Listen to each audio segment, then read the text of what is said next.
ان الذین تولوا منکم یوم التقى الجمعان، وہ لوگ کہ جو میدان جنگ سے چلے گئے اس دن جس دن کی دو جمعیتیں ایک دوسرے کے مقابلے میں آئیں۔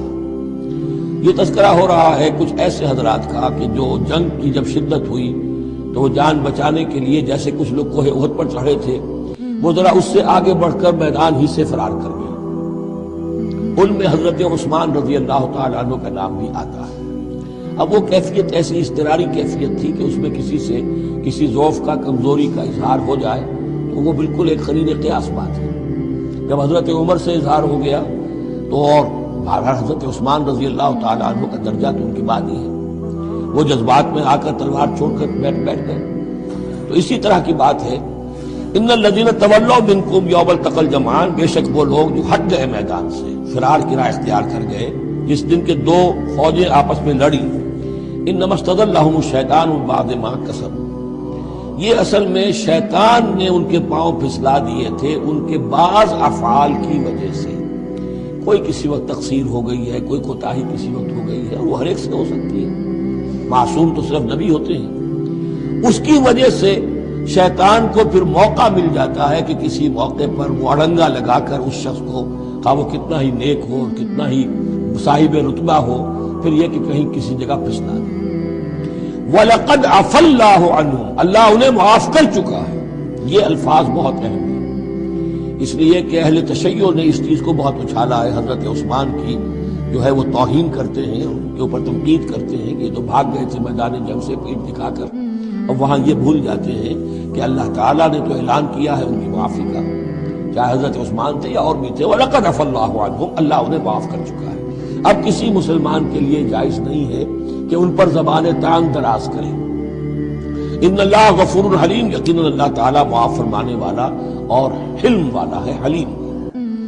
یا ایھا الذین آمنوا لا تکونوا کالذین کفروا وقالوا لاخوانهم اذا ضربوا فی الارض او كانوا غزا لو كانوا عندنا ما ماتوا وما قتلوا، اہل ایمان تم ان لوگوں کے مانند نہ ہو جاؤ جنہوں نے کفر کیا اور جنہوں نے اپنے بھائیوں کے بارے میں کہا جبکہ وہ تھے زمین میں سفر پر نکلے ہوئے یا کسی جہاد میں شریک تھے، اگر وہاں وہ ان کا انتقال ہو گیا، لو کانوا عندنا ما ماتوا وما قتلوا، کہ اگر ہمارے پاس ہوتے تو نہ مرتے نہ قتل ہوتے۔ ہر شخص کی موت کا وقت تو معین ہے، تمہارے جیب میں تمہاری گود میں بیٹھے ہوئے ہوں تب بھی موت آ جائے گی، چاہے وہ کہیں بڑے ہی مضبوط پہروں والے قلعوں میں ہو، موت تو وہاں بھی پہنچ جائے گی۔ تو تم ان لوگوں کی طرح کی باتیں نہ کرو، یہ تو کافروں کی طرز کی باتیں ہیں۔ اگر ہمارے پاس ہوتے، اگر جنگ میں نہ جاتے تو بچ جاتے، یوں ہو جاتا تو یوں ہو جاتا، یہ ساری باتیں در حقیقت جیسے ایک حدیث میں آتا ہے، حضور نے فرمایا ان کلمۃ لو تفتح عمل الشیطان، یہ لو کاش یوں ہو جاتا، کاش ایسے ہو جاتا تو یوں ہو جاتا، یہاں سے اس کلمے ہی سے شیطان کا عمل شروع ہو جاتا۔ جو ہوا اس لیے ہوا کہ اللہ کو اس کا ہونا منظور تھا، اس کی حکمت ہے اسے معلوم، آپ اس کی حکمت کا احاطہ نہیں کر سکتے۔ یا ایھا الذین آمنوا لا تکونوا کالذین کفروا وقالوا لاخوانهم اذا ضربوا في الارض او كانوا غزا لو كانوا عندنا ما ماتوا وما قتلوا ليجعل الله ذلك حسرة في قلوبهم، یہ تو اللہ تعالیٰ ان کے دلوں میں حسرت کی آگ جلا دیتا ہے، یہ بھی گویا کہ ان کے کفر کی سزا ہے۔ واللہ یحیی ویمیت، اور دیکھو اللہ زندہ رکھتا ہے اور وہی موت وارد کرتا ہے۔ واللہ بما تعملون بصیر، اور جو کچھ تم کر رہے ہو اللہ اسے دیکھ رہا ہے۔ وَلَئِن قُتِلْتُمْ فِي سَبِيلِ اللَّهِ، اگر تم اللہ کی راہ میں قتل ہو جاؤ، او متم، یا تمہارا ویسے ہی انتقال ہو جائے، موت آ جائے، او قتلتم، یا تم قتل ہو جاؤ، وَلَئِن قُتِلْتُمْ فِي سَبِيلِ اللَّهِ او متم لَمَغْفِرَةٌ مِّنَ اللَّهِ وَرَحْمَةٌ خَيْرٌ مِّمَّا يَجْمَعُونَ، تو چاہے اللہ کی راہ میں قتل ہو جاؤ یا ویسے موت آ جائے، اللہ تعالیٰ کی طرف سے جو مغفرت تمہیں ملے گی وہ اور رحمت ملے گی وہ کہیں بہتر ہے ان چیزوں سے جو تم جمع کر رہے ہو۔ اور 10 سال جی لیتے تو کیا کر لیتے، اور کچھ جمع کر لیتے۔ اللہ تعالیٰ نے شہادت کی موت دے دی، اس سے بڑی اور تمہارے لیے شہادت کون سی ہوگی۔ وَلَئِن مُتُّمْ أَوْ قُتِلْتُمْ لَإِلَى اللَّهِ تُحْشَرُونَ، اور چاہے تمہیں بستروں پر موت آئے، چارپائیوں پر جان نکلے، اور چاہے تم قتل ہو، ہر حال میں تمہیں بہرحال اللہ کی جناب میں جمع کر دیا جائے گا، گھیراؤ کر کے تمہارا وہاں لے جایا جائے گا، آخری منزل تو وہی ہے۔ فرق کیا ہے کہ بستر پر پڑے ہوئے دم توڑ رہے ہیں یا یہ کہ میدان جنگ کے اندر شہید ہو گئے۔ فَبِمَا رَحْمَةٍ مِّنَ اللَّهِ لِنتَ لَهُمْ، یہ آیت بھی بڑی اہم ہے سورہ مبارکہ کی. اجتماعی زندگی، جماعتی زندگی. جو بھی امیر ہوں، صاحب امر ہوں، جن کے پاس ذمہ داریاں ہوں، ان کے تحت ان کے ساتھی ہیں. آخر وہ انسان ہیں، ان کے بھی جذبات ہیں، ان کے بھی احساسات ہیں، ان کی عزت نفس بھی ہے.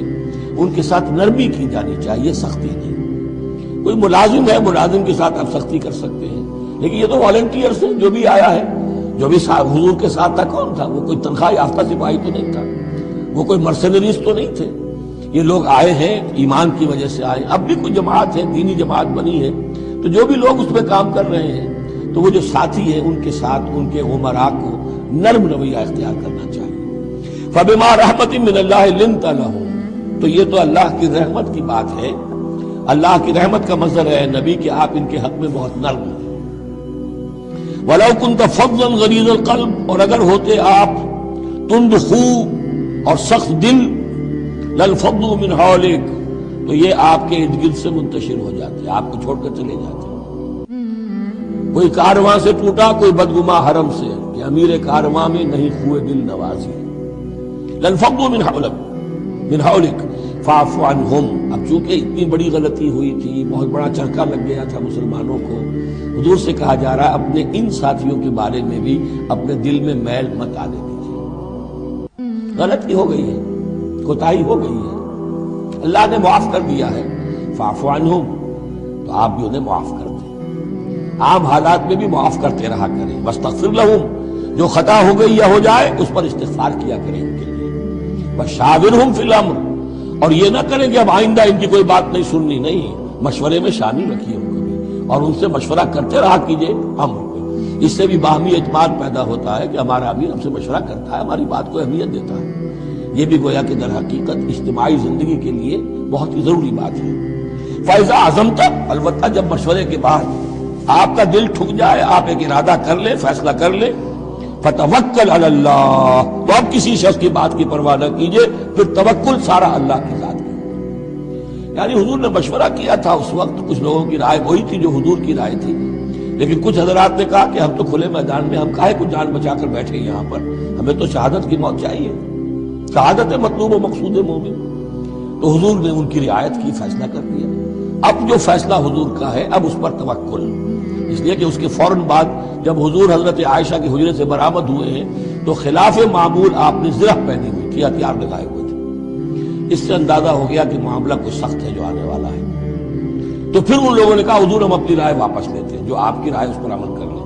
یہ اس کا معاملہ ہے. جب ایک فیصلہ ہو جائے تو یہ نہیں کہ اب دل میں یقین ہو جائے آدمی، ابھی ادھر ابھی ادھر، نہیں، پھر اس کے اوپر جم جائے.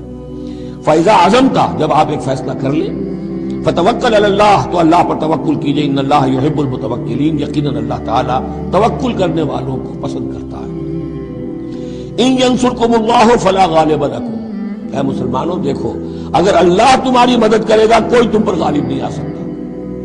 وَإِن یخذلکم، اور اگر اللہ تمہاری مدد چھوڑ دے، دستکش ہو جائے، فَمَنْ ذَا الَّذِي يَنصُرُكُم مِّن بَعْدِهِ، تو کون ہے وہ جو تمہاری مدد کرے گا اس کے بعد. وَعَلَى اللَّهِ فَلْيَتَوَكَّلِ الْمُؤْمِنُونَ، بس اللہ ہی پر توکل کرنا چاہیے ایمان والوں کو. وَمَا كَانَ لِنَبِيٍّ أَن يَغُلَّ، اور کسی نبی کی یہ شان نہیں ہے کہ وہ غل کرے. اب یہ غل اور غل یہ دو الفاظ ہیں عربی زبان کے.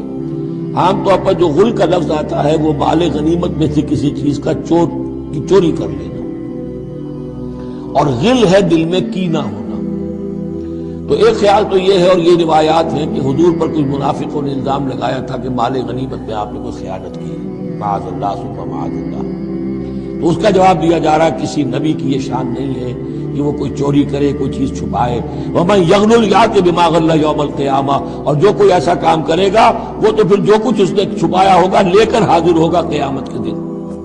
ثُمَّ تُوَفَّى كُلُّ نَفْسٍ مَا كَسَبَتْ وَهُمْ لَا يُظْلَمُونَ، پھر ہر ذی نفس کو دے دیا جائے گا. توفا دیکھیے، پھر وہ دیا جانا، وفا یوفی، یوفا توفا، ثم توفا كُلُّ نَفْسٍ، پورا دے دیا جائے گا ہر جان کو، ما کسبت، جو کچھ اس نے کمایا ہوگا، وَهُمْ لَا يُظْلَمُونَ، اور ان پر کوئی ظلم نہیں ہوگا. ایک رائے البتہ مولانا اصلاحی صاحب نے ظاہر کی ہے کہ یہاں غل بمانی دل ہے.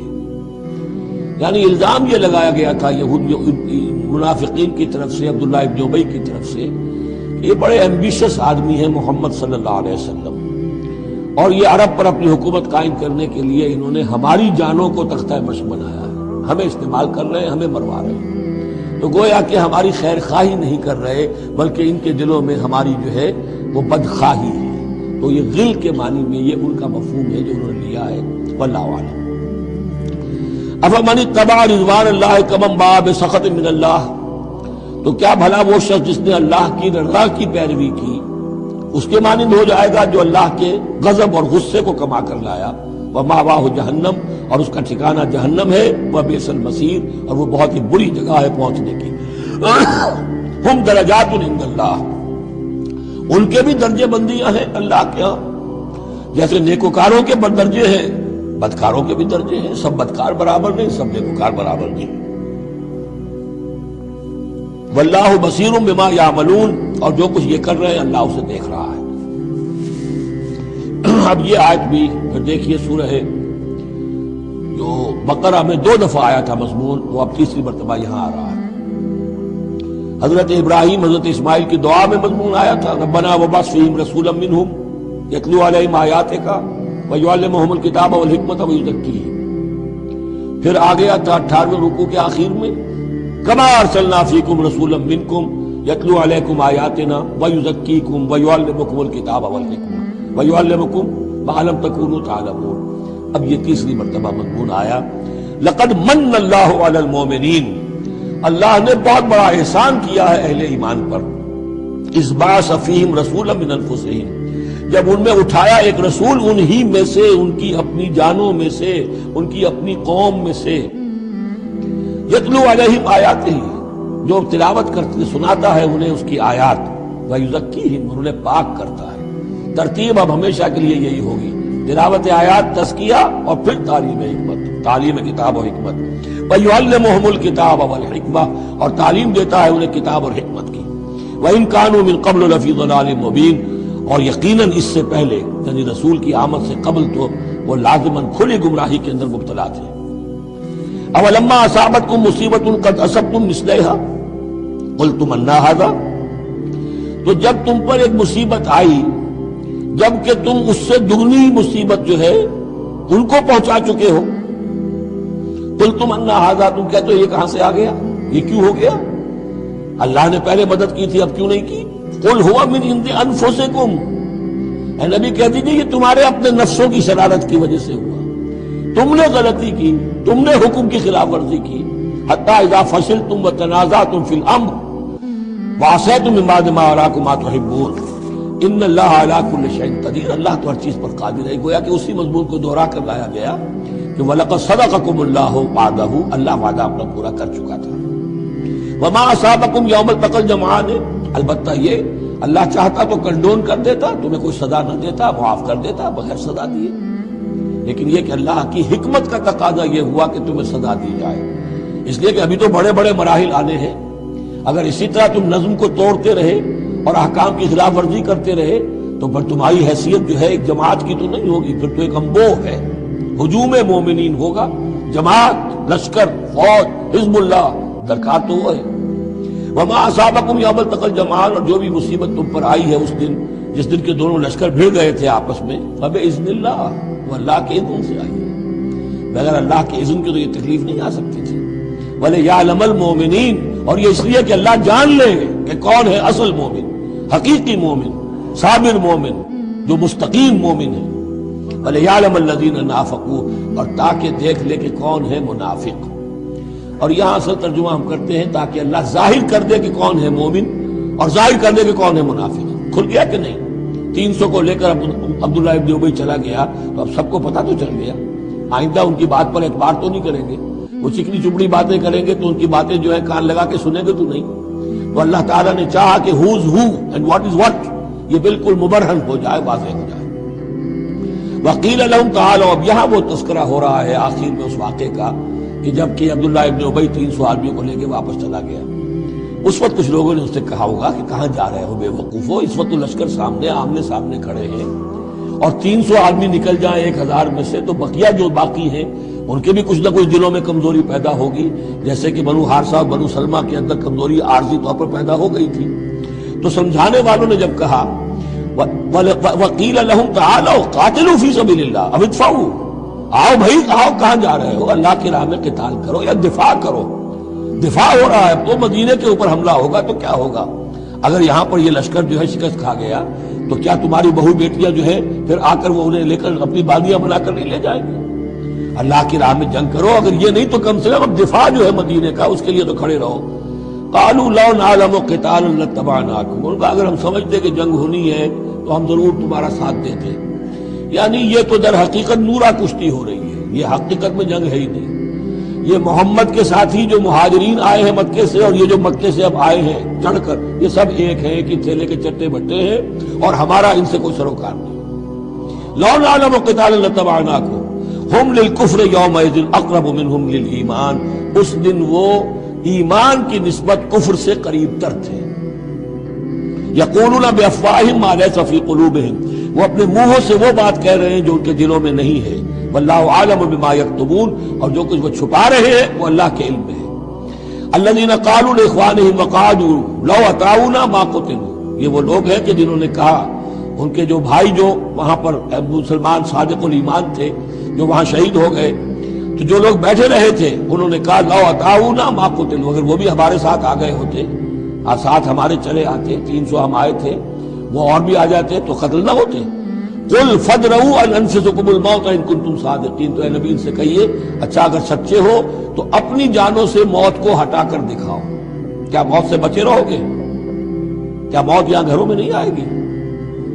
ولا تحسبن الذین قتلوا فی سبیل اللہ امواتا، اب وہ پھر آیت آ گئی 19ویں رکوع کی، ولا تقولوا لمن يقتل فی سبیل اللہ امواتا بل احیاء ولکن لا تشعرون، سورہ بقرہ اس کے 19ویں رکوع کی آیت ہے۔ اور یہاں ولا تحسبن الذین قتلوا فی سبیل اللہ امواتا، ہرگز نہ سمجھنا ان لوگوں کو جو اللہ کی راہ میں قتل ہو جائیں کہ وہ مردہ ہیں، بل احیاء، بلکہ وہ تو زندہ ہیں، عند ربہم یرزقون، اپنے رب کے پاس انہیں رزق مل رہا ہے، رزق پا رہے ہیں۔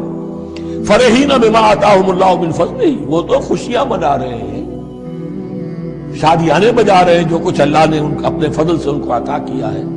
وَيَسْتَبْشِرُونَ بِالَّذِينَ لَمْ يَلْحَقُوا بِهِم مِّن خَلْفِهِمْ، اور ابھی وہ خوش وقت ہو رہے ہیں، خوشخبریاں حاصل کر رہے ہیں کہ ہمارے اور بھائی بھی جو پیچھے رہ گئے، ابھی شہادت کی خلت انہیں نہیں ملی، وہ بھی آئیں، اور جو ہمیں اللہ تعالیٰ نے ناز و نعم کے اندر اس وقت رکھا ہوا ہے اس سے وہ بھی شاد کام ہوں جو ان کے پیچھے ہیں۔ اللہ خوف علیہم ولا هم يحزنون، کہ ان پر کوئی نہ خوف ہوگا اور نہ وہ کسی حزن سے دوچار ہوں گے۔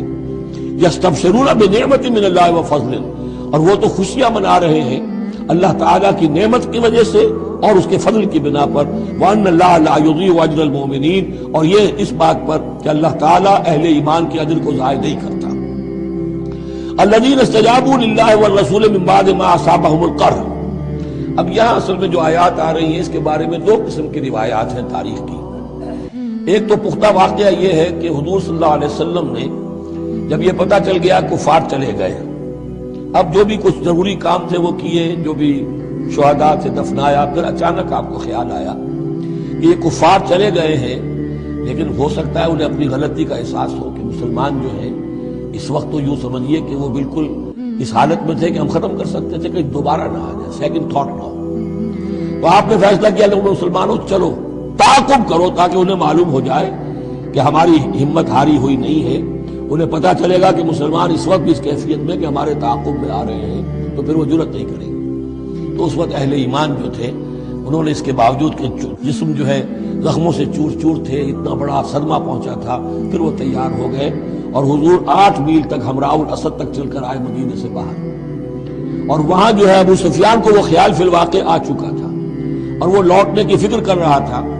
ایک تاجر ادھر سے آ رہا تھا، اس نے کہا تھا جا کے مسلمانوں سے بتا دو کہ میں بہت بڑا لشکر لے کر آ رہا ہوں فوراً۔ تو آ کر انہوں نے کہا بھی، لیکن اس کے بعد انہوں نے کہا کہ جو بھی ہو سو ہو، جو اللہ کا حکم ہے اس کے رسول کا حکم ہے، ہم تو کمر کس کے آ گئے ہیں۔ اسی طرح کا واقعہ بیان ہوتا ہے کہ ابو سفیان جاتے ہوئے یہ کہہ گیا تھا کہ اب اگلے سال دوبارہ ملاقات ہوگی بدر میں، یعنی 1 سال پہلے بدر میں جنگ ہوئی تھی، اب 1 سال کے بعد جو ہے یہ احد میں ہم آ گئے مدینے پر حملہ آور ہو کر، اب ہمارے تمہارے درمیان تیسرا مقابلہ بدر میں ہوگا اگلے سال، وہ بدر صغریٰ کہلاتا ہے۔ تو حضور اس کے لیے نکلے، گئے بدر تک، ادھر سے ہی ابو سفیان اپنا پورا لشکر لے کر آئے اور اس مرتبہ پھر وہی کیا کہ کچھ لوگوں کے ذریعے سے ہراسمنٹ پیدا کی، خوف پیدا کیا کہ لوگوں کیا کر رہے ہو بے وقوفو، وہ قریش تو بہت بڑا لشکر لے کر آ رہے ہیں، بہت بڑا لشکر لے کر آ رہے ہیں۔ تو اس کے جواب میں مسلمانوں نے وہ صبر والے کلمات کہے جو آ رہے ہیں۔ تو یہ دونوں یہ الفاظ جو ہیں، یہ آیات دونوں پر منطبق ہو سکتی ہیں۔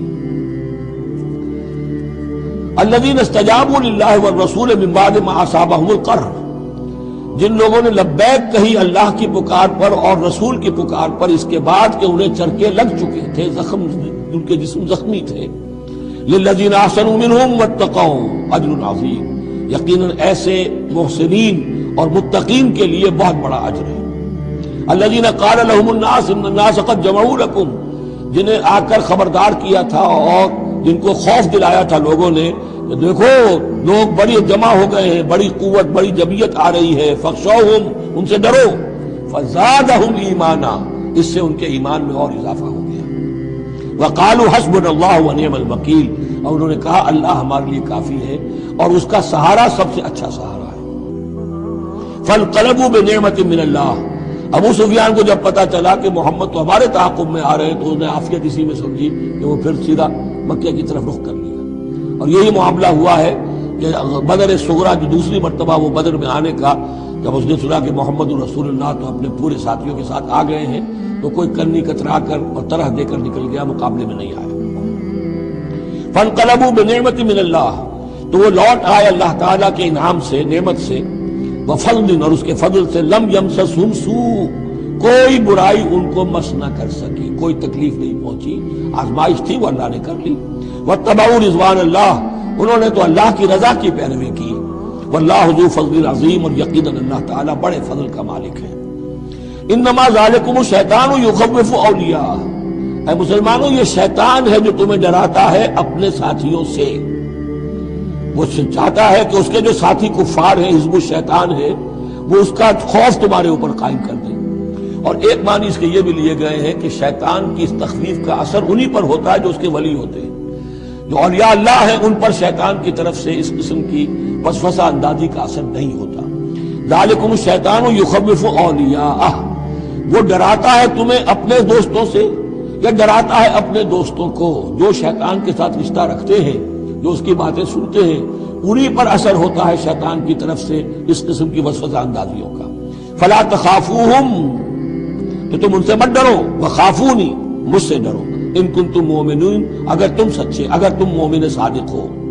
ولا يحزنك الذين يسارعون في الكفر، اور اے نبی یہ لوگ جو کفر کے معاملے میں اس قدر سرگرمی دکھا رہے ہیں، بھاگ دوڑ کر رہے ہیں، وفد جا رہے ہیں ادھر سے ادھر، یہودیوں کے وفد جا رہے ہیں مکے، کہ آؤ چڑھائی کرو، ہم اندر سے تمہاری مدد کریں گے۔